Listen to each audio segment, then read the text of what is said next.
इलाहाबाद था, जहां खून की धार इतनी गाढ़ी बह रही थी कि सहानुभूत भी डर के साए में सिमट गया था। जिसके हाथों में मेहंदी अभी सूखी भी नहीं थी, वो पूजा पाल सियासत के मैदान में उतर आई। अपने पति के लिए, इंसाफ के लिए वो मैदान में आ गई थी। लेकिन जहां बंदूक वोट से ज्यादा ताकतवर हो, वहां जीत का फैसला पहले से लिखा होता है। क्योंकि राजूपाल को जीतने की वजह से हत्या कर दी गई थी। वो चुनाव नहीं था, वो इंसाफ और आतंक के बीच की जंग थी जो पूजा पाल लड़ रही थी। जहां खून की विरासत ने मेहदी की मासूमियत को अजगर की तरह निगल लिया हो और अतीक का कोई भी शिकार हो सकता था।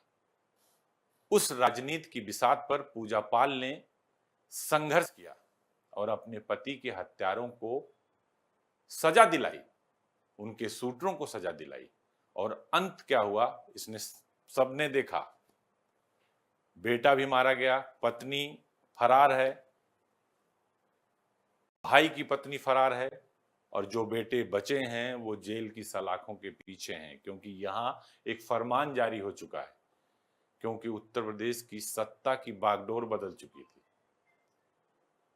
योगी आदित्यनाथ के हाथ में सत्ता आ चुकी, जिन्होंने ये कह दिया था कि हमने ये तय कर दिया है किसे जमीन पर रहना है और किसे यमराज के यहां जाना है।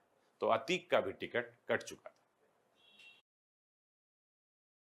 इतना सब कुछ इलाहाबाद ने देखा था। उसके बाद फिर से पश्चिमी सीट पर उपचुनाव की तैयारी होने लगी थी। सहानुभूति की लहर पहले बसपा ने दिवंगत हो चुके विधायक राजूपाल की पत्नी पूजा पाल पर दांव खेला। आखिर शादी के सिर्फ 9 दिन ही बीते थे जब पूजा पाल के हाथों की मेहंदी का रंग अभी सुर्ख लाल ही था, तभी उनके पति राजूपाल के कत्ल ने इलाहाबाद की धरती को खून से लाल कर दिया था, जिससे यहाँ की फिजा भी मानो गुस्से से लाल थी।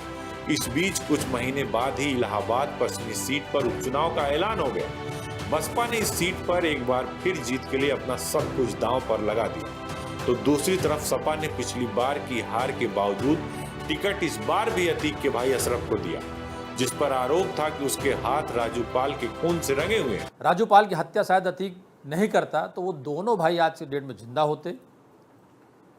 एक चुनाव की हार वो बर्दाश्त नहीं कर सका।